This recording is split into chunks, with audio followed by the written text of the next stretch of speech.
Bonsoir. Alors, j'ai sous les yeux le Parisien de ce dimanche. Et il y a un article à l'intérieur que j'avais envie de vous faire part et d'expliquer un petit peu. Alors voilà, dans le Parisien de ce dimanche, on peut lire un article qui s'appelle « Le pouvoir de la rumeur sur la peur des migrants ».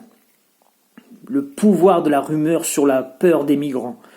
Bon, tout de suite, on sait à quoi s'attendre, on sait où la journaliste veut en venir. Hein.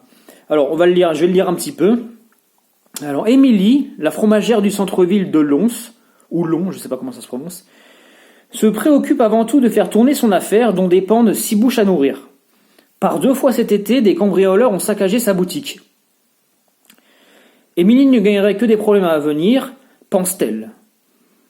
Elle a plutôt investi dans une grille anti-intrusion sous le regard grave de Madeleine, la fondatrice de la boutique aujourd'hui décédée. Jamais, de son temps, le coffre-fort n'avait été dérobé. Mais, à en croire les commerçants, la population a changé à Lons. À moins que ce ne soit le centre-ville, même fané sous les effets du Covid. Bon.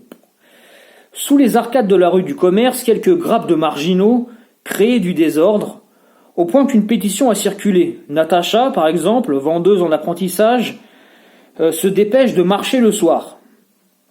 Il arrive que des passants n'osent pas traverser la place de la Liberté.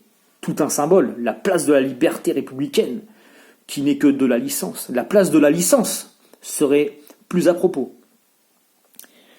Mais bon, elle se dépêche de marcher le soir. Il arrive que des passants n'osent pas traverser la place de la Liberté, même si aucune agression n'a été recensée venant de cette poignée d'hommes qui zonent en descendant des bières. Ces gens nous arrivent de Paris parce qu'il faut faire de la place dans la capitale avant les Jeux Olympiques. Persifle une habitante.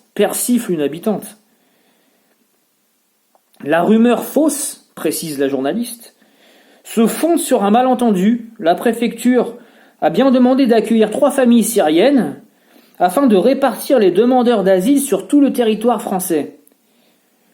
Confirme le maire, mais ces dernières familles n'ont aucun rapport avec les incivilités constatées. Les autres familles qui sont déjà arrivées, sans doute, mais bon.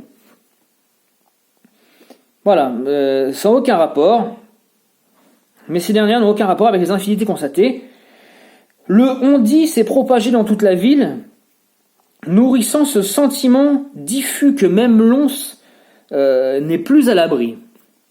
Bon, déjà, on peut quand même voir le ton de l'article, très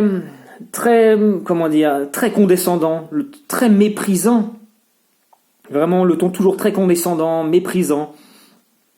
Les habitants de la ville de cette ville-là disent clairement que la ville est de moins en moins sûre. On était mieux avant. En gros, on était mieux avant sans qu'il y ait moins toute cette immigration-là. Les mecs, ce sont les habitants, ils sont là dans la ville, jour et nuit. Hein. Ils disent qu'ils sont moins sûrs qu'avant. Mais la journaliste du Parisien, oulala, elle est pas d'accord.